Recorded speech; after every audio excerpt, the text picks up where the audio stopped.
Welcome to Al-Rehman Academy. Today we are going to learn the formation of an English sentence. English sentence की formation क्या होती है? हमारे पास कोई भी English sentence है, कैसा भी English sentence है, सबसे पहले अगर हम उसका order देखेंगे तो उसमें हमें जो चीजें मिलेंगी वो होगा subject, helping verb, verb and object. हाँ, ये हो सकता है जब हमारे पास कोई भी कॉम्प्लेक्स सेंटेंस आए, कोई भी कंपाउंड सेंटेंस आए, तो उसमें हमारे सेंटेंस में कुछ एडिशंस हो सकती हैं. एडवर्ब और एडजेक्टिव की सूरत में हमारे सेंटेंसेस में कुछ एडिशंस हो सकते हैं, बट हमारे सेंटेंस का order will remain the same.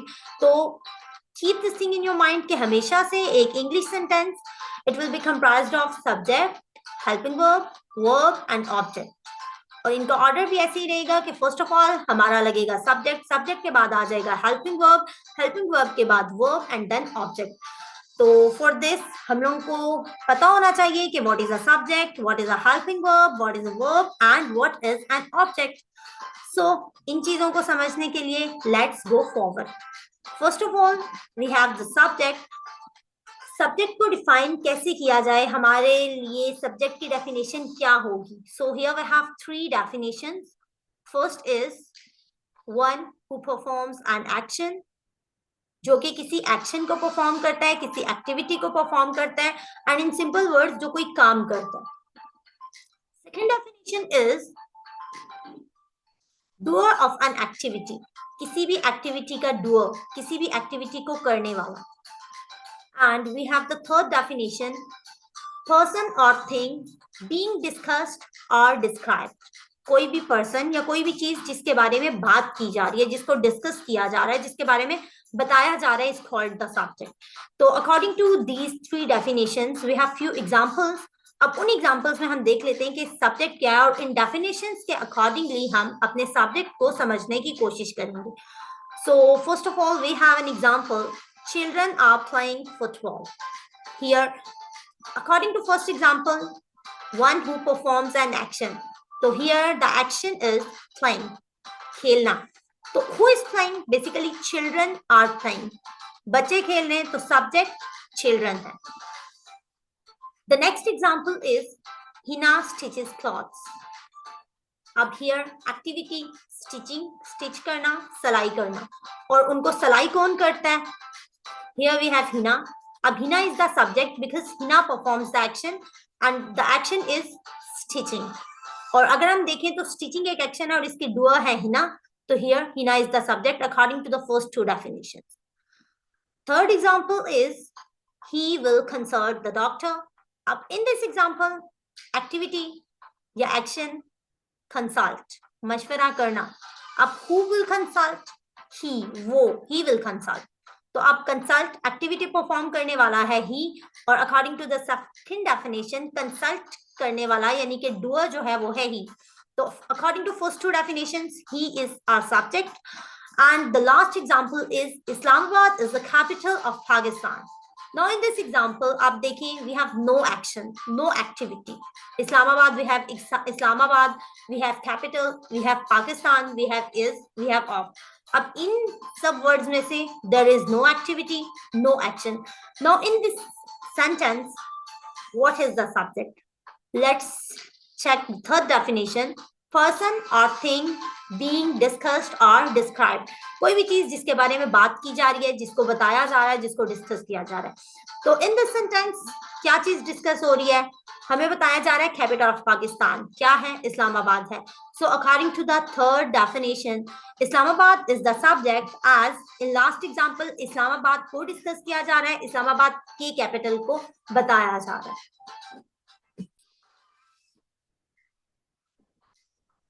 Subject के बाद हम आ जाते हैं, अगर हम फॉर्मेशन ऑफ सेंटेंस देखें, ऑर्डर ऑफ सेंटेंस देखें, तो हमने ये देखा कि सब्जेक्ट के बाद हेल्पिंग वर्ब आता है, लेकिन हेल्पिंग वर्ब जो है वो वर्ब की कैटेगरी में फॉल करता है. तो first of all will get what is a verb and later on will move to helping verb. तो वर्ब में अगर देखा जाए तो the definition we have here is verb refers to an action. Verb जो है एक्शन है, कोई भी एक्शन है ना, दैट इज वर्ब. और activity being performed, according to the second definition, जो एक्टिविटी परफॉर्म की जा रही है, जो एक्टिविटी की जा रही है, वो हमारा वर्ब है. और अगर हम सिंपल वर्ड्स में देखें ना, तो कोई भी काम जो हम परफॉर्म करें दैट इज द वर्ब. अब काम में we perform actions all the time, right? अब like if you are sitting, तो नॉर्मली कंसिडर ये किया जाता है ना, समवन इज सिटिंग तो वो कोई काम नहीं कर रहा, but sitting is a verb. If you are sleeping, तो sleeping is a verb. Like language में ना, you are always performing an activity and that activity is the verb. हम अपनी रूटीन में बहुत सी एक्टिविटीज करते हैं. वी डाइन, हम खाते हैं, ईट, ड्रिंक, पीते, वॉच, देखते हैं. All are the activities. The examples we have here are whistle, सीटी बजाना, ड्रीम, ख्वाब देखना, ड्रिंक, पीना, dance, sing, all are the verb. तो कोई भी एक्टिविटी जो आप परफॉर्म करते हैं, that is the verb. Next is helping verb. As according to the order of a sentence, हम लोग का helping verb हमेशा verb से पहले आएगा, लेकिन यहाँ पे हम इसे verb के बाद डिस्कस करें. As I told you before कि इसकी रीजन है कि ये वर्ब की कैटेगरी में फॉल करता है. तो अभी तो हम लोग समझेंगे इसे बाद में, but keep this thing in your mind कि सेंटेंस को फॉर्मेट करते हुए आपने हमेशा हेल्पिंग वर्ब को अपने वर्ब से पहले लगाना है. अब helping verb, basically helping verb जो है ये हमारे वर्ब से पहले आता है एंड ये हमारे सेंटेंस का टेंस बताता है, उसको फंक्शनल बनाता है. किसी चीज पे एम्फसाइज करना हो तो हमारा हेल्पिंग वर्ब हमें हेल्प आउट करता है.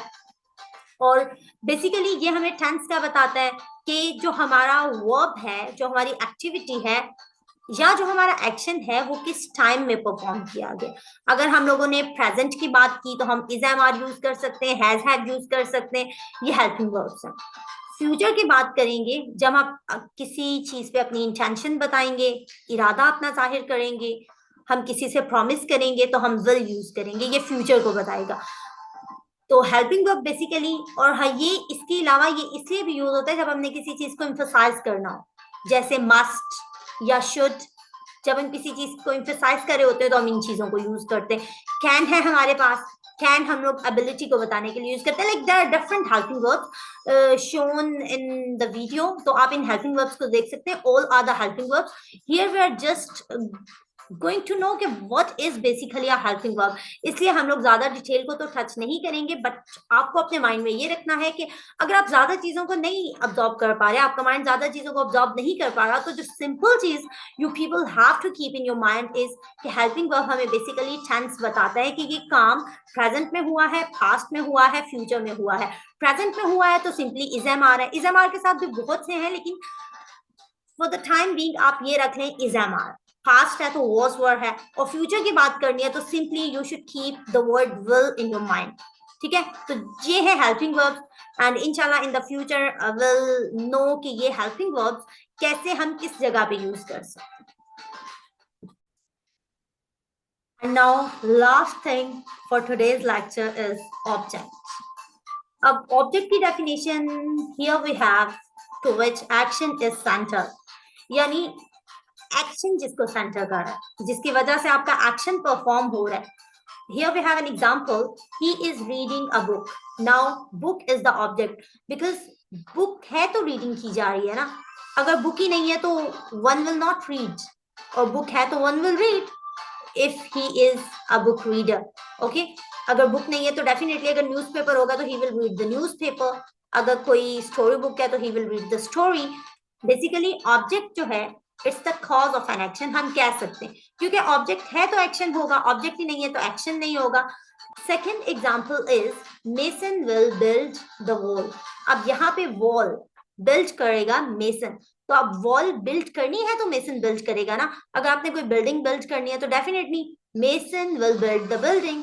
तो यहाँ पे हमारा ऑब्जेक्ट है wall. Now it's enough for today. I hope आपको ये सारी चीजें बहुत अच्छे से समझ आई होंगी. Don't forget to subscribe Al-Rehman Academy for informative videos. Thank you.